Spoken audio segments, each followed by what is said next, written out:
cuáles son las guías generales a la hora de desarrollar videojuegos aplicando TDD. Bien, antes de empezar me gustaría presentarme un poquito y las iniciativas que yo manejo. En la Universidad de Sevilla tenemos GameAs, que es un pequeño club.net cuyo objetivo es empujar a todo aquel que tenga interés a que se siente delante de una máquina, empiece a desarrollar sus primeros juegos, empiece a aprender, empiece a hacerse un portafolio que pueda enseñar por ahí. También dirigimos un dojo de código, que hemos estado haciendo actividades todo el año pasado y vamos a retomar ahora. Tengo la suerte de ser commitmer y aportar código a mi framework de videojuegos favorito, que es LibGDX en Java. Estoy escribiendo un libro que se titula Desarrollo dirigido por pruebas prácticos y lo estoy haciendo de manera ágil, es decir, todo lo que escribo inmediatamente está en internet y cualquiera puede leerlo. Con dos objetivos. Primero, que todo el que tenga interés en aprender desarrollo dirigido por pruebas no tenga que esperar a que el libro ya esté escrito, pueda aprender ahora. Y segundo, que como el libro se está escribiendo, que cualquier cosa que alguien quiera o que alguien eche en falta para aprender desarrollo dirigido por pruebas, pues pueda decírmelo y se pueda ir añadiendo en el libro. Además, en mis ratos libres, que no son tantos como me gustaría, colaboro en algunos blogs, principalmente con temas de prueba. Bueno, yo vengo desde Sevilla y cuando surge la oportunidad de hablar de desarrollo dirigido por pruebas en videojuegos, una de las primeras cosas que me viene a la cabeza es, bueno, ¿y esto quién lo hace? Me muevo en mi entorno y le pregunto a las 7 u 8 empresas que tenemos si ellos utilizan TDD desarrollando videojuegos. Y la respuesta ha sido unánime. No, ninguna.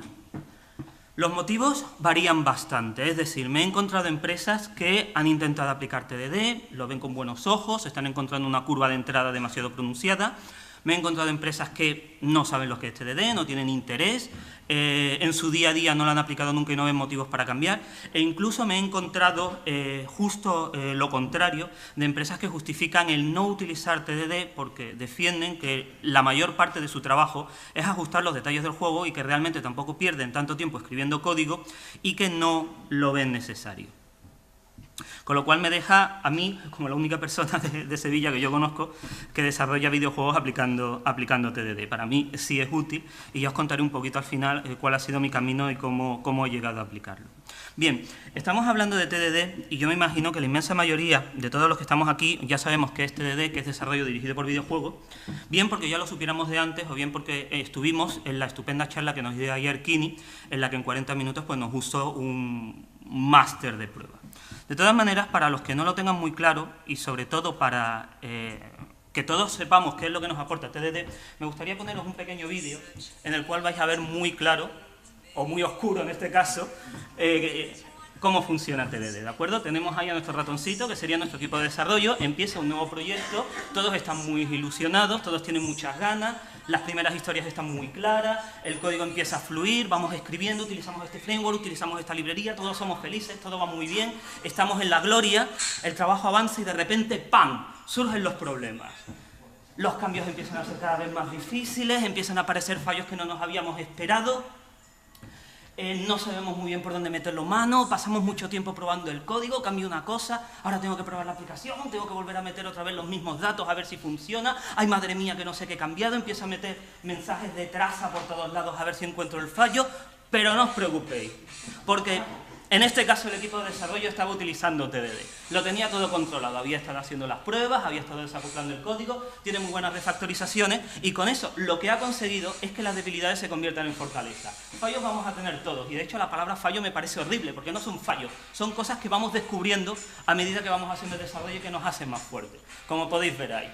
Y entonces vuelve la felicidad, es decir, aunque nos encontramos los problemas, aunque hay que cambiar cosas, pero seguimos trabajando con alegría y con ganas. No sé si habéis visto ya este vídeo. Yo lo vi en una conferencia de coaching y dije, tengo que ponerlo en la próxima charla que dé, sea de lo que sea. Bien. Bueno, pues esto es un poquito la filosofía de TDD y ahora vamos a ver cómo podemos llevarnos esto al mundo de los videojuegos. Mirad, es cierto lo que me cuentan las empresas y es cierto que en el mundo de los videojuegos el código no es el rey, es decir, no es lo más importante es la experiencia de usuario y esa experiencia de usuario hay que trabajarle, vamos a tener que jugar mucho a nuestro juego. De hecho, la inmensa mayoría de juegos traen códigos, traen consolas para poder saltar a distintos mapas, para obtener ciertas ventajas. Eso no lo hacen los programadores porque se aburren o vamos a poner un huevo de Pascua para luego que la gente lo descubra. No, esas son las herramientas que ellos lo utilizan para probar este tipo de cosas. Sin embargo, un videojuego también es código y TDD es una técnica que nos ayuda a escribir código, por lo tanto también podemos utilizarlo. Mirad, algunos puntos clave para empezar a meternos un poco en el detalle de cómo vamos aplicando TDD para desarrollar código es intentar respetar al máximo el principio de una única responsabilidad, que también nos contó Kini ayer en su charla de testing. El principio de una única responsabilidad nos dice que una clase tendría que tener un único motivo para cambiar. Cuando nosotros nos vamos a los videojuegos vemos que esto no siempre se cumple, de hecho la inmensa mayoría de veces no se cumple. Mirad, tenemos aquí un pequeño juego que viene como ejemplo del framework LibGDX, en el cual tenemos un cubo y unas gotas que van cayendo.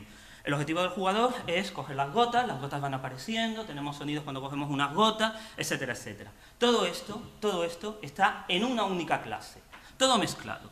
El código para ver si aparecen las gotas, el código para mover las gotas, el código para mover el teclado, el código para detectar si una gota colisiona con el cubo. ¿Vosotros creéis que esto se puede probar? Dificilísimo. 1 o 2. Bueno, pues lo primero que tenemos que hacer es empezar a trocear y a ir separando estas cosas en cachitos, y esos cachitos sí los vamos a probar. Mirad, os puedo contar la experiencia de una de las primeras reuniones que tuvimos del dojo, en el cual propusimos como ejercicio escribir, aplicando TDD de manera estricta, el modelo del juego Sokoban, en el cual vamos por un almacén y vamos moviendo las cajas. Sin preocuparnos de gráficos, sin preocuparnos de interacción de usuario, única y exclusivamente preocupándonos del problema. Una vez que lo hicimos, yo me quedé con la duda. Digo, bueno, ahora que lo tengo, ¿cuánto me costaría a mí ponerle la interfaz gráfica, ponerle la interacción con el usuario? Y la verdad es que fue muy poquito tiempo. No me lo ocurre demasiado, como podéis ver, pero en 1 hora ya estaba hecho todo lo necesario para que se pudiera jugar. Si queréis podemos entrar en un poquito más de detalles. Aquí os presento Nelve, probablemente el juego más trabajado que yo haya hecho. Fue para una iniciativa benéfica, está en la Store de Google. Como podéis ver, en este juego desarrollé 89 pruebas unitarias, que no son ni mucho menos un gran número, de hecho son bastante pocas, y como podéis ver, en algo más de 1 segundo se ejecuta. Bueno, este tiempo está un poco trampeado, porque este tiempo es el que tarda el plugin que mide la cobertura de código, y siempre tarda un poquito más al ejecutar las pruebas que si las ejecuto de manera normal.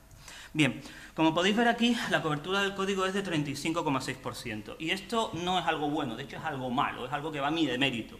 Me podéis decir, bueno, aquí venga de hablar de TDD, pero luego no llegas ni al 40% de código cubierto. Digo, pues sí, tenéis razón. Es cierto que de nada, que es lo que yo me he encontrado en mi entorno, a un 35% ya es un avance. Y es un trabajo que tengo pendiente el seguir profundizando en eso. Pero lo que me gustaría destacar es esto de lo que hemos estado hablando, la separación de conceptos. Mirad, yo cojo todo lo que tiene que ver con el framework, todo lo que tiene que ver con pintar gráficos y lo pongo en una esquina. Y esa esquina tiene un 0% de cobertura de código. Se puede probar, lo que pasa es que ese trabajo no me puse a ello en ese momento, sino que me centré en probar todo lo que era el modelo y la lógica de negocio. Y ahí sí tenía más de un 70% de cobertura de código, lo cual estaba bastante bien. Os puedo decir que en este desarrollo la verdad es que la cosa fue razonablemente bien, mucho y un gran mérito de ello lo tienen las pruebas. Otro punto también relacionado con este es el destapar vuestros juegos y destapar vuestras aplicaciones. Mirad, si vosotros vais a un bote de pepinillo o un bote de aceituna, no intentéis cogerlo atravesando la tapa, ¿verdad? No.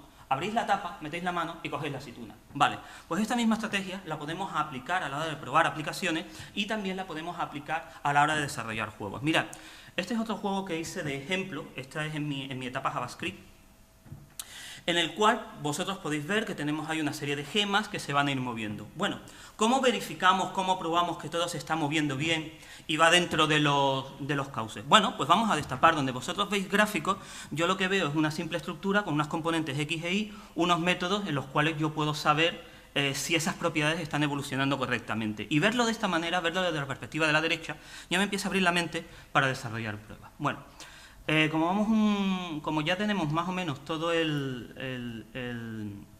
tiempo cumplido, voy a terminar brevemente contándoos un poquito mi experiencia. Yo al principio hacía juegos sin TDD y la verdad es que lo pasaba mal, muy mal, porque al final lo que tenía era lo que habéis visto en el vídeo del ratón. Al final tenía una montaña de código que me comía y se me tiraba encima, y básicamente lo que hacía era cambiar, probar, probar, probar, cambiar, probar, probar, probar. Y yo perdía mucho tiempo. Yo decía, yo no soy feliz así y yo considero que no estoy aplicando mis conocimientos de la mejor manera. ¿Cómo puedo arreglarlo? Bueno, en este caso TDD fue mi solución. En el mundo de los videojuegos creo que todo está todavía por hacer en el campo de las pruebas. Hay muy pocas herramientas, hay muy poca literatura, hay muy pocos casos prácticos. Entonces, bueno, es una oportunidad estupenda para todos los que hacéis videojuegos, todos los que tenéis interés en pruebas, pues ir avanzando un poquito más en este aspecto. Agradecerle a todas las empresas que hablaron conmigo y que me dedicaron su tiempo para contarme cómo lo hacían. Y bueno, aquí tenéis los enlaces de casi todo lo que os he comentado. Gracias.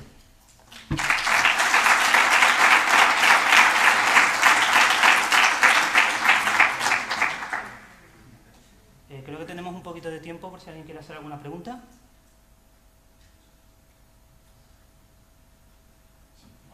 Aparte de los que están ahí en el puro, ¿utilizas algún framework o algún recubrimiento para probar para más profundidad el tema de carga de gráficos o alguna cosa?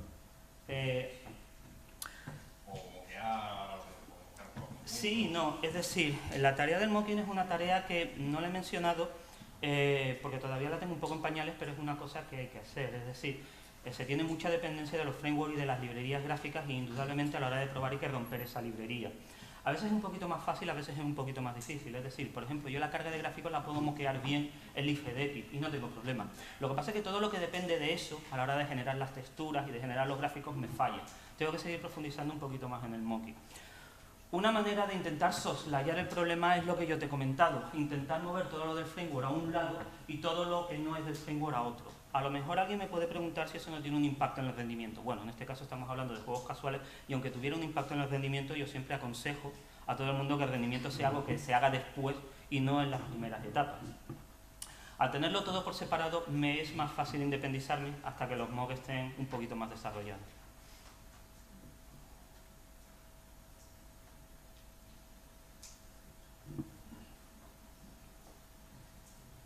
Bueno, todo vuestro. Muchas gracias.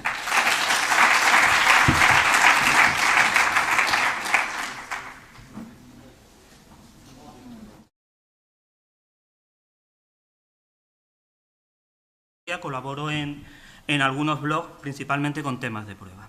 Bueno, yo vengo desde Sevilla y cuando surge la oportunidad de hablar de desarrollo dirigido por pruebas en videojuegos, una de las primeras cosas que me viene a la cabeza es, bueno, ¿y esto quién lo hace? Me muevo en mi entorno y le pregunto a las 7 u 8 empresas que tenemos. Dirigimos un dojo de código que hemos estado haciendo actividades todo el año pasado y vamos a retomar ahora. Tengo la suerte de ser commitmer y aportar código a mi framework de videojuegos favorito, que es LibGDX en Java. Estoy escribiendo un libro que se titula Desarrollo dirigido por pruebas prácticos y lo estoy haciendo de manera ágil, es decir, todo lo que escribo inmediatamente está en internet y cualquiera puede leerlo, aplicando TDD. Bien. Antes de empezar me gustaría presentarme un poquito y las iniciativas que yo manejo. En la Universidad de Sevilla tenemos GameAs, que es un pequeño club.net cuyo objetivo es empujar a todo aquel que tenga interés a que se siente delante de una máquina, empiece a desarrollar sus primeros juegos, empiece a aprender, empiece a hacerse un portafolio que pueda enseñar por ahí. También